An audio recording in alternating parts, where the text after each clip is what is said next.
Hey, it's me. If the whole roster of Dead by Daylight, I guarantee you that there is at least one hater for each character. However, when it comes to haters, none surpass the absolute cesspit that is the Dead by Daylight community's views on the Skull Merchant. Releasing with Chapter 27, Tools of Torment, she wasn't exactly set up for success. Releasing during a period where holding down areas and stalling matches for hours, known as 3-genning, was the latest boring killer meta. Thanks to a wave of park updates and recent killer design, Adriana was released with a power that was hated by everyone, except those who like causing misery and others who tried in vain to make her old kit into a chase killer. Luckily, on the 10th of October 2023, that was going to change. Her kit went from boring as, and against, to something new entirely. However, the community still dislikes the killer due to her old kit, few annoyances with her current one. So what was so bad with her old kit? What holds her current kit down from being loved, and how do I suggest it gets changed? I'll answer 96% of those questions in this video. First, let's look at our pre-rework state that has everyone else shook up. The Skull Merchant's power is called Eyes in the Sky, and originally came in 4 parts: the drones, lock-on, claw traps, and the radar. Starting the trial holding 4 drones, you can place a drone into the environment. Starting in active mode, they cast a detection zone, which inside the Skull Merchant gains the undetectable status, and survivors begin to gain lock-on and are also revealed on the radar, a tablet device you can view at any time. When a survivor gains full lock-on, they become exposed, and are revealed with killer instinct until the lock-on meter depletes, or they enter the dying state. This part of the power alone was problematic due to it being able to activate on people through floors and walls. Survivors' only counterplay to this being that if a drone does not detect a survivor for a while, it enters scouting mode, shooting beams out both sides that only detect in line of sight. If they do, it goes back into active mode. Survivors can attempt to disable drones in scouting mode with a short minigame, which if they fail, they gain instant full lock-on. However, succeeding removes the drone, but afflicts them with a claw trap. Claw traps reveal the survivor on the radar for as long as they are afflicted with one, and reactivate nearby drones. Survivors could remove them by waiting out the battery life and completing a minigame, or after a strange choice of making an add-on base kit, vaulting a pallet would break both the pallet and the claw trap. Drones could also be recalled at any time. The main issue people had with this kit was it was very easy to get value by doing nothing. You just had to place your drones in locations that would be difficult to get to, that still cover a good area, and survivors would be weakened and have the location exposed with very minimal skill. So how did behaviour fix this only 7 months later? Similar to how it was before, the Skull Merchant's power, Eyes in the Sky, post-rework, comes in only 3 parts now: the drones, lock-on, and the radar. You start now with 6 instead of the previous 4 drones held. Placing a drone also has a brief cooldown, gives you undetectable, and also starts the drone in the new mode, Stealth Mode. Active mode has been entirely removed. Stealth mode is similar to scouting mode, except the beams rotate slower and are invisible, only being able to be seen based on the drone's currently faced position.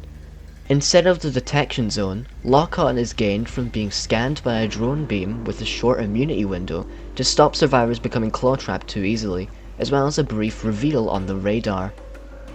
After 3 stacks of lock-on are gained, the survivor receives a claw trap. No longer a punishment for countering her power, it now is a core to her kit. When a healthy survivor receives a claw trap, they become injured, suffer the broken status effect, and are revealed on the radar until the claw trap is depleted of battery and automatically falls off, which is still refilled by being scanned. However, additional scans also apply a brief killer instinct and hindered status effect. Hindering the survivor would be powerful enough, but the additional fact that with each survivor shown on the radar, the Skull Merchant gains an increasing amount of haste leads to chases being dangerous around drones. That's not to say there isn't anything survivors can do. Drones can be approached at any point and be disabled with the same minigame as before. Succeeding no longer destroys the drone, instead placing it into a new state of being disabled. sparking and slowly repairing automatically, eventually re-entering stealth mode. Failing the minigame simply kicks you out of it and causes you to gain a lock-on stack. Beams can also be countered by standing still or crouching while moving. Additional features are also included. On command with a short cooldown, the Skull Merchant can change the directions her drones rotate, from clockwise to anti-clockwise. Survivors who are injured and receive a claw trap instead suffer a deep wound, as opposed to a health state loss. Walking through a drone as killer briefly disables it, and standing under a drone while it is inactive for too long instantly reactivates it and causes you to gain full lock-on. This kit is to say the least unique, depending on which side you listen to. It's either a more intelligent version of the old kit that's way more interactive and with only survivors who don't know how to deal with it being at peril, or a killer who can apply an insane amount of pressure status effect base kit, making chasing near a drone a lost cause. In my opinion, she's fine. Certain features I feel are a little unfair, such as her being the only killer who can stack haste and hindered with relative ease aside from the funny bottle man. Trust me, a video on him is coming out eventually, along with certain additions seeming very weird and out of nowhere. So that's the main issue with her kit. Some parts don't seem like they fit or are slightly too powerful, while she does have an option now for a chase playstyle, with using drones like a special attack instead, being rather fun and requiring a lot of brain power. So how would I fix her reputation? What will I change about everyone's favourite merchant of skulls to turn her from an easy way to trend on Twitter into a killer people with brain cells can engage with, hopefully, without countering what makes her special to so many weirdos? I'm Weirdo. The first change I'm wanting to make is the rework how the haste and hinder system works.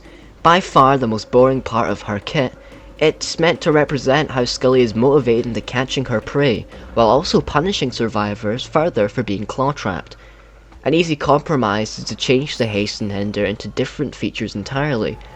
Haste, as I said, is meant to show Adriana's excitement for the kill, so why not make it affect her break action speed instead? Giving a stacking brutal strength would be more interactive, while also allowing synergy with one of her own perks, Game Afoot, that activates after performing a break action and chase, making it more worthwhile to run on her.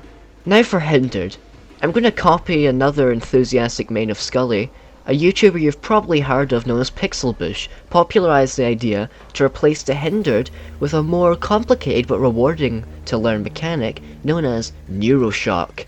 To briefly go over his idea, Pixel suggested that during the now buffed 6-second Killer Instinct, the Raider can perform a special ability that causes all survivors with a claw trap to become shocked, similar to the Doctor, and causes survivors to scream, have their interactions cancelled, and a slight hinder. This makes thematic sense coming from a sadistic killer, but can also cancel survivors from performing interactions, which can be a good chasing tool. Next, I'm going to remove two parts I feel are just weird. I've never used one of these, and the other one I feel I have a potential replacement from old Scully. The reactivation insta-lock-on, and the deep wound.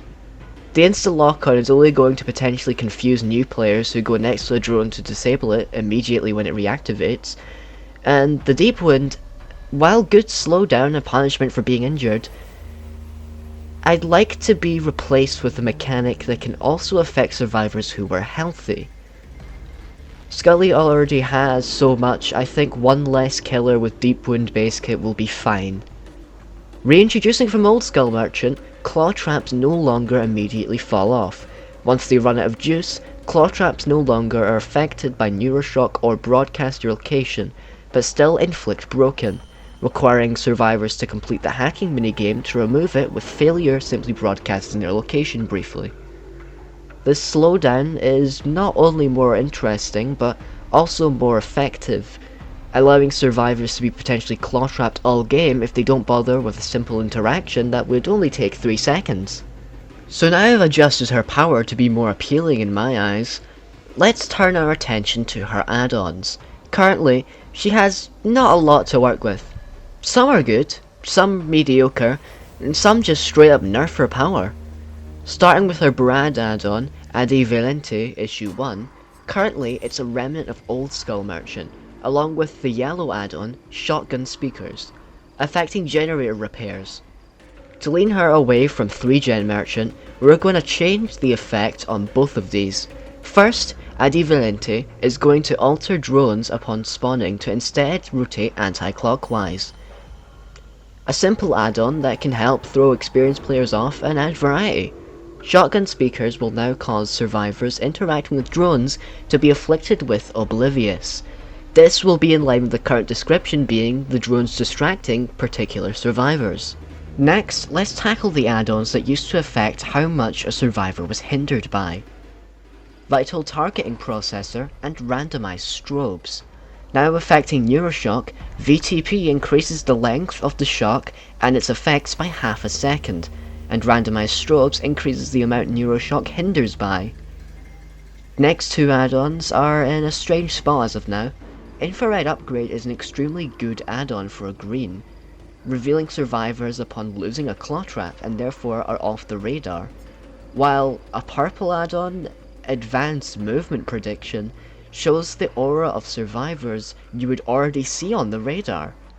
Simple change here is to give Infrared Upgrade current effect to AMP, but for 8 seconds, and give Infrared a new effect.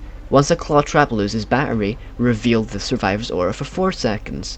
These add-ons now both serve the same purpose. While one shows the moment they are no longer trackable, the other shows it later but for longer. Finally, we are on to Adriana's worst add-on. The fact this is even an ultra rare is laughable with how detrimental it is to use.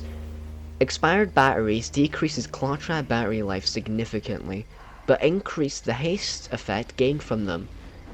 This sounds decent on paper until you realize that 25% of that haste isn't 25% haste, but 25% of the 7% haste. When at maximum efficiency, which this add-on makes harder to obtain, you get an additional 1.75% haste. This change, however, I think might be worth the new downside. Neuroshock has its time cut down by 50%. For every survivor on the radar, you now gain 2% haste. This add-on brings back haste. Might seem strange, but in all honesty, haste was never an issue, more of an inappropriate buff. Locking it behind an add-on makes it more fair and makes this add-on have an actual value. And I believe that's it. So, what do you think? Are my changes just? Are they too powerful? Too weak? Do my opinions not matter and you're unwilling to participate in normal discussion? Let me know down below, feedback is always appreciated. I hope you enjoyed this hyperfixated rant of a script, and I'll see you when I'll see you. Goodbye.